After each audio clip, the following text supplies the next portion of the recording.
Rika, according to your report, it's pretty clear that N Srinivasan getting a year's extension is just a mere formality, but your report also mentions the case in the Supreme Court that could halt Srini's march. How strong is that case against Srinivasan filed by Cricket Association of Bihar? Can you throw some light on that? Well, Nikhil, that case comes up for hearing in Supreme Court around 12:30 in the afternoon tomorrow.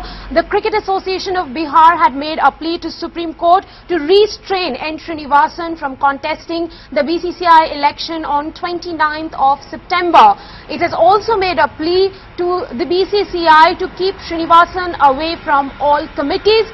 Unlikely BCCI is going to do it, but we'll have to wait and see what the court says tomorrow. Depending on what the court says, the board, the 30 members of BCCI will have to act on it. If the order goes against Srinivasan, then perhaps there is a case for Jagmohan Dalmia to continue as the interim president. However, if there is a stay or goes in favor of him, Mr. Srinivasan will take charge.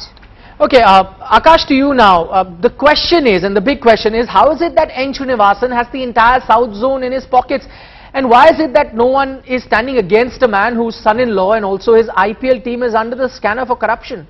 Well, Nikhil, as Rika just told us, the decks, of course, have been cleared for Mr. Srinivasan. That we know for a fact that he will clinch that one-year extension which he will seek at the AGM on the 29th. Now, the way things will happen is that one of the 6 associations of the South Zone will have to propose Srinivasan's name and another from the same zone will have to second that. Now, what really should clinch the deal for Srinivasan is the support of all 6 southern associations of the BCCI. He himself, remember, is the president of the Tamil Nadu Cricket Association, and we know that he has the full backing of the TNCA as well as the other 5 associations. Now, Goa and Andhra Pradesh had skipped a crucial South Zone meeting which was called to garner support for Srinivasan recently. That led to some speculation that an election might be possible during the AGM. But Vinod Phadke, the president of the Goa Cricket Association, went on record to say that Goa will back Srinivasan, adding that the charge sheet against his son-in-law Gurunath Mayappan is not reason enough for them to withdraw their support. Remember, the person willing to take on Srinivasan here, if there's anyone like that, will need a proposer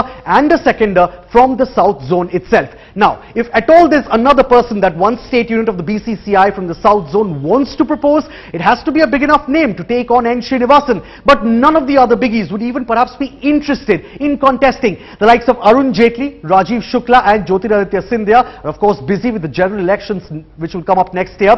Jagmohan Dalmia is 73 years old and wouldn't want to take on the responsibility. Remember, even as interim president of the board, he wasn't really taking any of the big decisions himself and hasn't responded at all to reports that his name is being considered for the IPL chairmanship. Anil Kumble, who is the KSCA president, meanwhile, is feeling the heat from the opposition camp, and he needs Srinivasan's support to hold on to his chair as president of the Karnataka State Cricket Association. So, love him or hate him, you can't ignore him. Remember, he chaired the special general meeting that was called to ban Lalit Modi yesterday. And Srinivasan has the backing he needs to remain BCCI president for another year. Nikhil?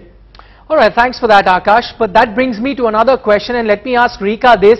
The BCCI AGM is on Sunday. If these big wigs that Akash mentioned are not ready to stand against Srinivasan, are there any other names that may come up as a surprise at the 11th hour?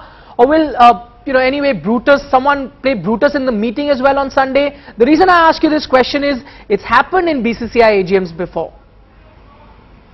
Well, Nikhil, when it is BCCI, you can't rule out anything. But what we do know now, at around 7:20, a few days before the elections, today is the 26th, the election is on 29th. There is no one to challenge Mr. Srinivasan. However, the last date for filing nominations is 28th. We had heard names of few biggies doing the rounds last week, Shashank Manohar and Sharad Pawar. Manohar, of course, did not come into the fray because he did not want to stand unless he was guaranteed of winning, he was guaranteed of all the votes. Also, he did not want to come in for any interim arrangement with N Srinivasan. He was very clear, if Srinivasan has no role to play, then he will come. Sharad Pawar again did not come in because he has to come through MCA elections, MCA polls, he has to win that poll, and that is slated for next month. Alright, thanks a lot for that, Rika and Akash. Of course, we'll keep bringing you updates leading up to that election on Sunday. But as things stand right now, decks are cleared. N Srinivasan should get that 1 year's extension that he so desires.